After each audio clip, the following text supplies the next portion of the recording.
अस्सलाम वालेकुम। आज हमारा CS 202 का लेक्चर नंबर 2 है, जिसमें आज हम लोग अगला टॉपिक अपना स्टार्ट करेंगे। उसमें हमारे पास आ रहा है HTML हाइपरटेक्स्ट मार्कअप लैंग्वेज। या आपने इसकी एब्रीविएशन भी याद रखनी है, स्टैंड फॉर, और ये शॉर्ट क्वेश्चन भी आ सकता है और इसका MCQ भी आ सकता है। नेक्स्ट वो कहता है कि इसको यूज़ करके हम वेब पेजेस क्रिएट करते हैं। CSS और जावास्क्रिप्ट का यूज़ करके हम टेक्नोलॉजी जो है उसको यूज़ करते हुए वेब पेजेस को ज़्यादा इफेक्टिव बना सकते हैं। और उसके बाद HTML की जो फाइल्स हैं वो रेंडर करती हैं देम इनटू विजिबल और ऑडियो वेब पेजेस। तो इसमें करने वाला सिर्फ उसका एब्रीविएशन था। नेक्स्ट उन्होंने बेसिक HTML बताई है, ये इसकी बॉडी है जो अब हम VS कोड में चल के देखेंगे कि इसको कैसे जो है यूज़ करते हैं। फर्स्टली मैं यहाँ पर जो यूज़ करूँगी वो है एक्सक्लेमेटरी मार्क, देन एंटर आप जब प्रेस करेंगे तो पूरी बॉयलर प्लेट आ जाती है। डेवलपर्स इसको यूज़ करते हैं मोस्टली, क्योंकि ये चीज़ें बार बार लिखी नहीं जाती। लेकिन एज़ के हम लोगों ने यहाँ पर पेपर में जाके लिखना है, तो ये सारी चीज़ें हमारे बुक में जो है वो अभी स्टार्टिंग में जो है उन्होंने डिस्कस नहीं की हुई। तो ये हेडर टैग को यूज़ करने से पहले हम ऐसे एक दफ़ा सारा टैग देख लेते हैं कि टैग जो हमने यूज़ किया है इनका मतलब क्या है। तो इसमें जो सबसे पहला टैग आ रहा है वो है डॉक टाइप।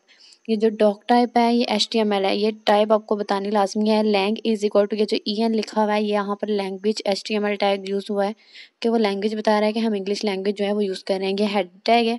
हेड टैग के अंदर हम लोग अपने मेटा टैग्स और टाइटल्स को बताते हैं। ये जो UTF-8 लिखा हुआ है, ये करैक्टर, ये जो 4 सेट लिखा हुआ है, ये हम आगे जाके फर्दर पढ़ेंगे कि ये क्या है। उसके बाद ये जो है ये हमारी बुक में फ़िलहाल तक बताया नहीं गया, तो इसको इरेज़ कर देते हैं।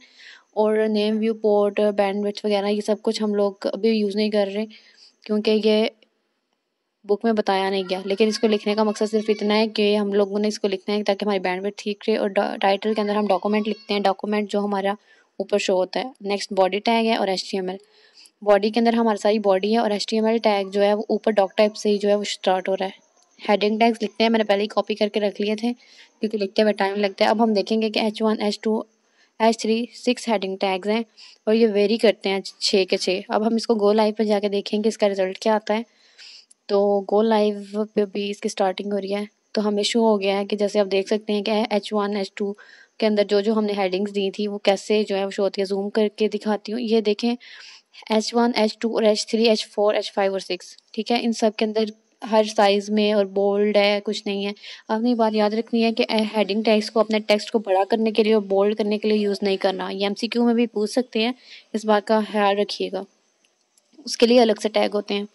नेक्स्ट हम जो टैग यूज़ करेंगे वो हमारा टैग होगा पैराग्राफ टैग। और फिर से मैं एक बात बता दूं कि इन टैग्स को आप लोगों ने बिल्कुल भी टेक्स्ट को बड़ा करने के लिए यूज़ नहीं करना। उसके बाद आता है हमारा पैराग्राफ टैग। उससे पहले हम लोग लेस देन ग्रेटर देन के साइंस लाजमी लगाते हैं, उसके अंदर हम लोग अपने टैग्स लिखते हैं। और एक हर स्टार्टिंग टैग का एक एंडिंग टैग भी होता है। ये आपने लाजमी तौर पर बात याद रखनी है, बुक में बहुत जगह पे ये लिखा हुआ है। अब हम पी टैग में लिख देते हैं my name is genius Z. तो अब हम देखते हैं कि ये जो पी है ये पैराग्राफ टैग है, ये कैसे हमारा टेक्स्ट शो करता है। I am here for CS 202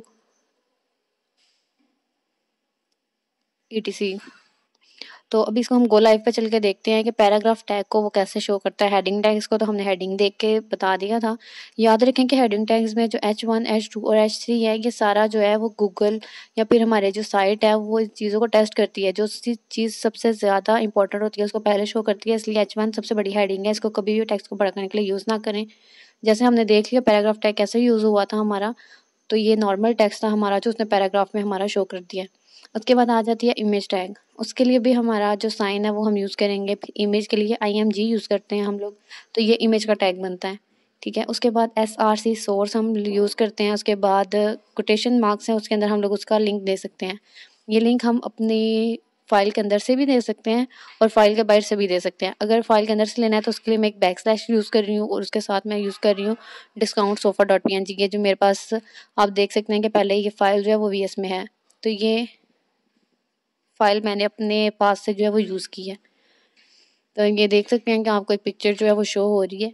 उसके अलावा अगर आपने कोई पिक्चर यूज़ करनी है, आपने अगर गूगल से लेके अपलोड करनी है, ऑनलाइन साइट से लेके यूज़ करनी है, तो आप वो पिक्चर्स भी यूज़ कर सकते हैं, ठीक है। उसके लिए आपने क्या करना है कि आपने जाना है ऊपर जाके कोई भी पिक्चर जो है वो सर्च कर लेनी है। लाइक मैंने सोफ़ा पिक्चर जो है वो सर्च कर ली है, तो सोफ़े की पिक्चर्स आ गई हैं। तो कोई भी एक सोफ़ा जो है वो सिलेक्ट कर लेते हैं और ये वाला सोफ़ा जो है ये सिलेक्ट कर लिया। अब हम इसका जो है कॉपी इमेज एड्रेस करेंगे और इसका एड्रेस जो है वो हम लोग कोटेशन मार्क्स के अंदर लगा देंगे। याद रहे कि इससे पीछे हम लोग स्लैश नहीं लगाएंगे। वो सिर्फ तब लगाएंगे जब हम लोग जो है अपनी फाइल जो हमने VS कोड के अंदर रखी हुई है उसको जो है यूज़ करेंगे। तो अभी जाके हम देखेंगे तो ये सोफ़े की पिक्चर भी इधर आ गई है। ठीक है, कॉपी इमेज एड्रेस यूज़ कर सकते हैं हम इसकी जगह पे। तो इस तरह हमारी जो इमेजेस हैं वो हमें शो हो रही हैं बिल्कुल ठीक तरीके से। इसके अलावा अब VS कोड में चल के हम देखते हैं जो हमारा जो नेक्स्ट कोड है जो हम यूज़ करेंगे वो होगा एलिमेंट। बल्कि हम लोग एलिमेंट्स पे पहले बात कर लेते हैं। सॉरी, एलिमेंट टैग नहीं है, एलिमेंट्स क्या होते हैं और जो दूसरी चीज़ है एट्रीब्यूट्स। बुक को देख के चलना है। तो एट्रीब्यूट्स और एलिमेंट्स में क्या फ़र्क है? तो एलिमेंट्स क्या चीज़ें बेसिकली होती हैं, जैसे हम लोगों ने अगर किसी ने साइंस पढ़ी है तो उसमें होता है ना, हम लोग एलिमेंट्स पहले पढ़ के आए थे। एलिमेंट्स जो है वो किसी चीज़ की जो है उनको कह लो मजमूई तौर पे कह सकते हैं। जैसे अब हमारे पास एक एलिमेंट है बॉडी, ठीक है, बॉडी के अंदर कितने टैग्स आ रहे हैं, H1 H2 H3 सारे टैग्स आ रहे हैं। उसके बाद पैराग्राफ टैग है, इमेज टैग्स आ रहे हैं। तो ये बॉडी टैग्स के अंदर बहुत से टैग हैं। तो ये बेसिकली जो है वो कलेक्टिवली हम इसको क्या कहेंगे कि ये एलिमेंट्स है। एलिमेंट्स ऐसे हैं क्योंकि इसके अंदर नेस्टेड भी चीज़ें हैं जो है वो हमारे पास हैं। तो एलिमेंट्स इस तरह होते हैं। और एट्रीब्यूट्स क्या होते हैं? कैरेक्टरिस्टिक्स। कैरेक्टरिस्टिक्स को क्या कहते हैं? खसूसियात। ठीक है, जैसे हमें पता है। तो कैरेक्टरिस्टिक्स जो होते हैं उनको हम कह सकते हैं। तो ये मैंने इधर लिख दिया है। अब कैरेक्टरिस्टिक्स क्या होते हैं इसके ऊपर हम लोग जो है वो बात करेंगे। जैसे कि अब कैरेक्टरिस्टिक किसी एक चीज़ का जो हम कह सकते हैं कि हमने उसके अंदर एडिशनली कोई चीज़ उसकी बतानी है। ठीक है, ये आगे हम जाके जब लगाएंगे तो मैं आपको बताऊंगी कि एट्रीब्यूट्स क्या होते हैं। तो एट्रीब्यूट्स के लिए हमारे पास एग्जांपल्स भी काफ़ी यहाँ पर मौजूद हैं। अगर हम बुक को देखें तो उसके अंदर हम लोग इमेज टैग में जो है एट्रीब्यूट्स यूज़ कर सकते हैं। और इसके अलावा बहुत सी चीज़ें हैं जिसके अंदर हम लोग एट्रीब्यूट्स यूज़ करते हैं। टाइटल्स के साथ भी हम एट्रीब्यूट्स यूज़ कर सकते हैं।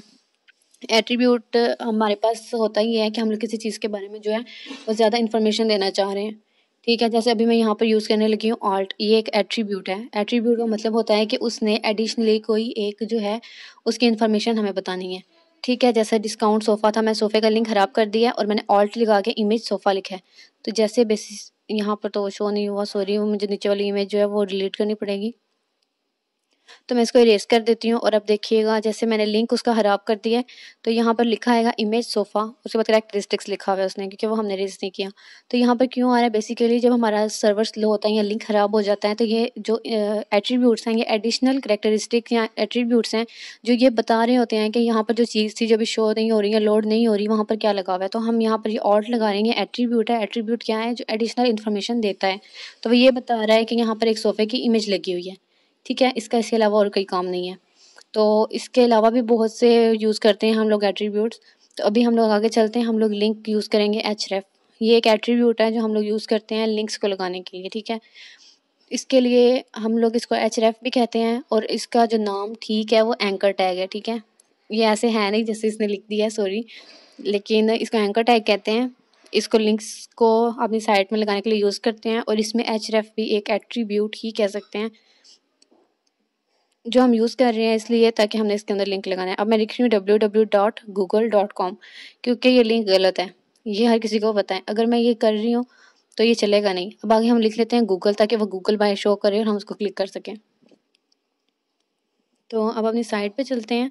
तो अब देखेंगे कि गूगल हमें नज़र आ रहा है और हमने ऊपर सोफ़े का तो लिंक ही ठीक नहीं किया, सॉरी। तो अभी इसको ठीक कर लेते हैं ताकि हमें अपनी चेयर नज़र आए। तो आप लोग अगर नीचे देखेंगे आपको गूगल ब्लू नज़र आ रहा है और वो भी अंडरलाइंड। ठीक है, अब वो कह रहे हैं तो कह रहे कैन नॉट गेट www.google.com। क्यों? क्योंकि गूगल का ये लिंक है ही नहीं जो हमने यूज़ किया है।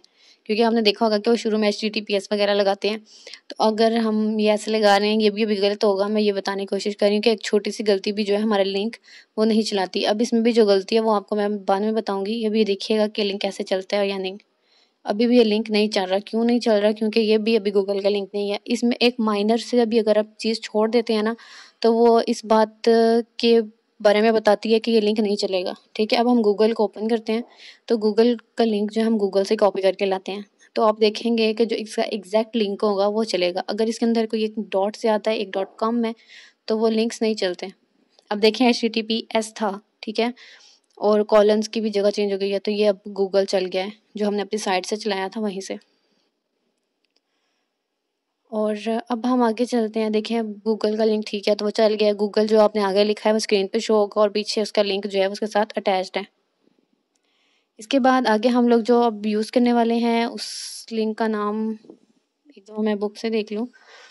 हाँ, आगे हम एट्रीब्यूट्स और साइज़ और विड्थ को यूज़ करेंगे। आप देख सकते हैं साइज़ भी यूज़ कर सकते हैं। जैसे मैंने ऑल्ट इमेज सोफ़ा लिखा था, आगे हम उसका साइज़ देख सकते हैं इमेज का कि इमेज 300 पिक्सेल्स की है, ठीक है। 300 पिक्सेल्स हमने इसको दे दिया तो अब आप देखेंगे कि इमेज के ऊपर कोई फ़र्क इतना ख़ास नहीं पड़ा, ठीक है। इसके अलावा साइज़ के अलावा हम इसके अंदर कोई विड्थ भी दे सकते हैं। तो साइज़ 300 पिक्सेल्स ऑलरेडी रख दिया है तो हम इसकी साइज़ की जगह हाइट कर देते हैं 300 पिक्सेल्स, ठीक है। क्योंकि हाइट और विड्थ होती है, साइज़ नाम का कोई चीज़ होती नहीं है। तो साइज़ जब मैंने इसका हाइट जो है 300 पिक्सल किया है तो कुछ इतना ख़ास ही पड़ा, फ़र्क 500 की है।